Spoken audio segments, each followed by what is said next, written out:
आप देख रहे हैं the south Asian insider prime time news जोश इंडिया वेब टीवी पर।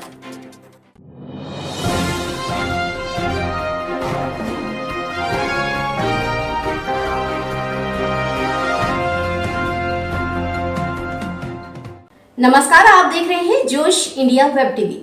द साउथ एशियन इनसाइडर के प्राइम टाइम न्यूज बुलेटिन में देश दुनिया की तमाम बड़ी खबरों के साथ हर रोज की तरह मैं हूं गीता सक्सेना।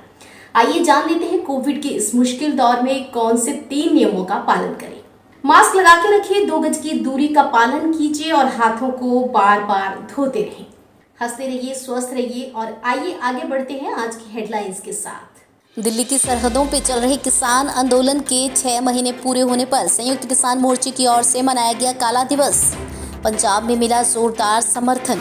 पंजाब के गांवों में छतों पे लहराए गए काले झंडे। पीएम मोदी के पुतले फूंक के किया गया रोष प्रदर्शन। सिद्धू जोड़े की ओर से किसान आंदोलन का समर्थन। काला दिवस पर घर की छत पर फहराया गया काला झंडा। कहा, जब तक कानून नहीं होते रद्द तब तक नहीं उतारा जाएगा ये झंडा। देश में कोरोना की दूसरी लहर का असर पड़ रहा है कमजोर। एक दिन में 2 लाख से कम केस आए सामने। ओडिशा के तट पर यास की दस्तक। तूफान की वजह से कई राज्यों में हुआ अलर्ट जारी। पाकिस्तान में पत्रकार असुरक्षा के घेरे में। घर में घुसकर मारपीट करने का मामला आया सामने। और अब पेश है खबरों का विस्तार। सबसे पहले रुक करते हैं पंजाब की ओर।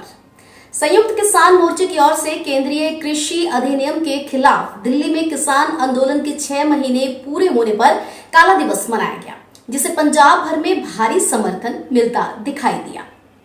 राज्य भर के गांवों और कस्बों में सुबह से पीएम मोदी के पुतले फूंककर रोष प्रदर्शित किया गया। वहीं विरोध में उनके घरों और वाहनों पर काले झंडे भी फहराए गए। इस दौरान किसानों ने 3 कृषि कानूनों को रद्द करने और एमएसपी पर फसलों की खरीद की गारंटी देने वाला कानून बनाने की मांग की। उन्होंने कहा कि तीनों कानूनों को निरस्त किए जाने तक संघर्ष जारी रहेगा। इस बीच राजनीतिक दलों के वरिष्ठ नेताओं ने अपने घरों और पार्टी कार्यालयों में काले झंडे फहराए, जबकि किसान संगठनों ने गांवों में काले झंडे फहराए और मोदी सरकार के खिलाफ अर्थी फूंक प्रदर्शन किया। बता दें कि 26 मई ऐतिहासिक किसान आंदोलन के 6 महीने पूरे होने का प्रतीक है, जिसको मुख्य रखते हुए संयुक्त किसान मोर्चे की ओर से 26 मई को काला दिवस के रूप में मनाया गया। और उधर मोगा और फिरोजपुर जिले की हद में गांव खुखराना से कीर्ति किसान यूनियन के पंजाब प्रधान निर्भय सिंह ढुंडिके के निर्देशन में किसानों ने अनाज मंडी में पीएम मोदी का पुतला फूंका और गांवों में ट्रैक्टर मार्च निकाला। लोगों ने काले झंडों के साथ साथ काले कपड़े पहनकर सरकार के खिलाफ विरोध प्रदर्शन किए। किसान नेताओं ने कहा कि जब तक कृषि कानूनों को निरस्त नहीं किया जाता तब तक उनका संघर्ष जारी रहेगा। किसान नेताओं ने कहा कि वे अब संघर्ष को उस मुकाम तक ले जाएंगे जहां केंद्र सरकार को कृषि कानूनों को निरस्त करना ही होगा। पंजाब में रोष की लहर इतनी ही नहीं थी। उधर कांग्रेस नेता नवजोत सिंह सिद्धू ने भी किसानों के समर्थन में शाही शहर पटियाला से अपने घर की छत से काला झंडा अपनी जीवन संगिनी नवजोत कौर सिद्धू के साथ मिलकर लहराया। यही नहीं है, इसी तरह से अमृतसर साहब की होली सिटी कॉलोनी में सिद्धू के आवास स्थान पर उनकी बेटी राबिया सिद्धू ने काला झंडा फहराकर किसानों का समर्थन किया। नवजोत सिंह सिद्धू ने कहा कि यह झंडा तब तक नहीं उतरेगा जब तक ये कृषि विरोधी काले कानून रद्द नहीं होते। झंडा फहराने के संबंध में ट्विटर पर पोस्ट किए गए एक वीडियो में श्री सिद्धू ने कहा कि पंजाब इंतजार कर रहा है और पंजाब के किसान इंतजार कर रहे हैं कि पंजाब कब आज़ादी की ओर बढ़ेगा। श्री सिद्धू ने कहा कि 2.5 दशक से पंजाब का कर्ज बढ़ रहा है, जबकि उसकी आमदनी और उपज घट रही है। ऐसे हालात किसानों को संघर्ष करने के लिए मजबूर कर रहे हैं। उन्होंने कहा कि ये कृषि कानून केंद्र पहले से ही एक गंभीर संकट से गुजर रही किसानी को खत्म करने के लिए लाया है, जिसने न केवल किसानों को बल्कि छोटे व्यापारियों और मजदूर वर्ग को भी झिंझोड़ कर रख दिया है। और उधर भारत से राहत भरी खबर यह है कि देश में कोरोना की दूसरी लहर अब कमजोर पड़ने लगी है। केंद्रीय स्वास्थ्य मंत्रालय के अनुसार भारत में पिछले 17-18 दिन से कोविड-19 के मामलों में तेजी से गिरावट दर्ज की गई है। करीब 40 दिन के बाद कोरोना के एक दिन में 2 लाख से कम नए केस सामने आए। केंद्रीय स्वास्थ्य मंत्रालय के मुताबिक भारत में पिछले 17-18 दिन से कोविड-19 के मामलों में तेजी से गिरावट आ रही है। भारत में अब कोरोना के एक्टिव केस की संख्या 26 लाख से कम है।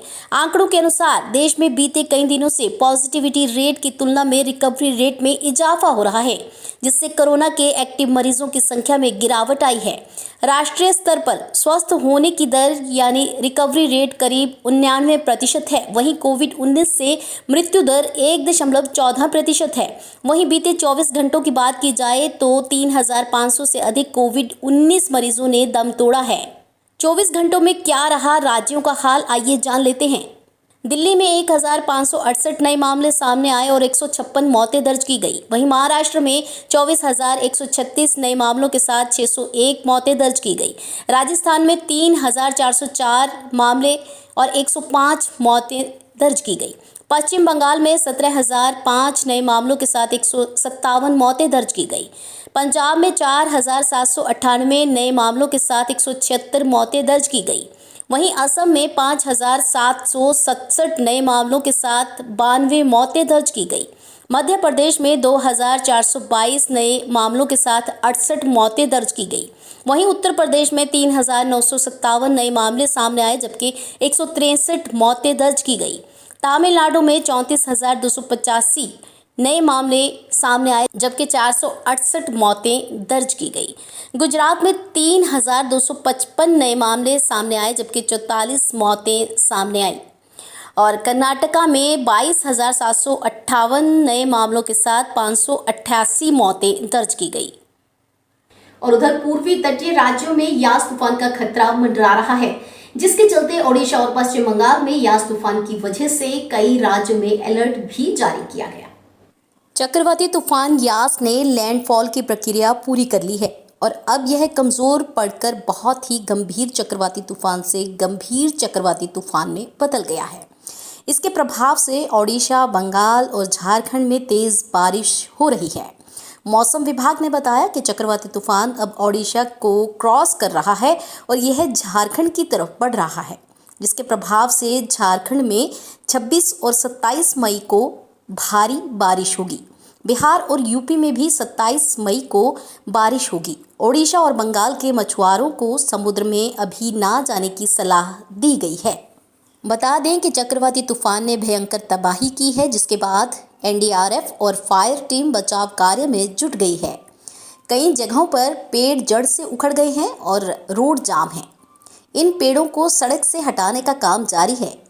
लैंडफॉल के वक्त समुद्र का पानी रिहायशी इलाकों में घुस गया। बंगाल की मुख्यमंत्री ममता बनर्जी ने कहा कि यास तूफान ने उनके राज्य में 1 करोड़ लोगों को प्रभावित किया है और लगभग 3 लाख मकान टूट गए हैं। वे 28 तारीख को मेदिनीपुर जाकर स्थिति का जायजा लेंगी। बीती शाम यास भीषण चक्रवाती तूफान में तब्दील हो गया। इसके चलते पश्चिम बंगाल और ओडिशा सरकार ने सुरक्षा को ध्यान में रखते हुए जोखिम वाले क्षेत्रों से 12 लाख से अधिक लोगों को निकालकर सुरक्षित स्थानों पर पहुंचाया। मौसम विभाग की माने तो अगले कुछ घंटों में तूफान यास के तीव्र चक्रवाती तूफान में बदलने की आशंका जताई जा रही है। बात करें पाकिस्तान की, तो पाकिस्तानी जर्नलिस्ट असद अली तूर पर अज्ञात लोगों द्वारा हमला किए जाने की घटना सामने आई है, जिससे आम लोगों के साथ साथ अब पत्रकारों की सुरक्षा पर भी सवालिया निशान लगने लगे हैं। बुधवार को एक रिपोर्ट में बताया गया कि पाकिस्तानी जर्नलिस्ट असद अली तूर पर अज्ञात लोगों ने हमला कर दिया। हमलावरों ने इस्लामाबाद में असद के घर में घुसकर उनसे मारपीट की। उनके एक दोस्त ने बताया कि असद को गंभीर हालत में हॉस्पिटल में भर्ती करवाया गया है। वे पाक सेना के आलोचक रहने के कारण हमेशा से ही सेना के निशाने पर रहते हैं। इस बीच वहां के मानवाधिकार संगठनों ने भी इमरान सरकार पर निशाना साधते हुए आरोप लगाया कि पाकिस्तान सरकार साइबर क्राइम नियमों का गलत तरीके से इस्तेमाल कर रही है। उनका मकसद सिर्फ पत्रकारों की आवाज़ को दबाना है। बता दें कि इससे पहले इस्लामाबाद में पिछले महीने 20 अप्रैल को अबसार आलम नाम के एक वरिष्ठ पत्रकार को अज्ञात बंदूकधारियों ने उनके घर के बाहर गोली मार दी थी। इस निंदनीय मुद्दे को लेकर विपक्षी दल की उपाध्यक्ष मरियम नवाज ने भी इमरान सरकार पर निशाना साधते हुए कहा था कि असंतोष की आवाज़ को दबाना एक तरह से कैंसर जैसा हमारे देश में फैल गया है। इतना ही नहीं, पाकिस्तान पीपल्स पार्टी के चेयरमैन बिलावल भुट्टो जरदारी ने भी इस घटना की आलोचना करते हुए आरोपियों को जल्द से जल्द गिरफ्तार करने की मांग उठाई थी। आप देख रहे थे द साउथ एशियन इनसाइडर के प्राइम टाइम न्यूज बुलेटिन में देश दुनिया की तमाम बड़ी खबरें जोश इंडिया टीवी पे गीता सक्सेना के साथ। कल नई और ताजा अपडेट्स के साथ फिर से मुलाकात होगी, तब तक के लिए मुझे दीजिए इजाजत। धन्यवाद।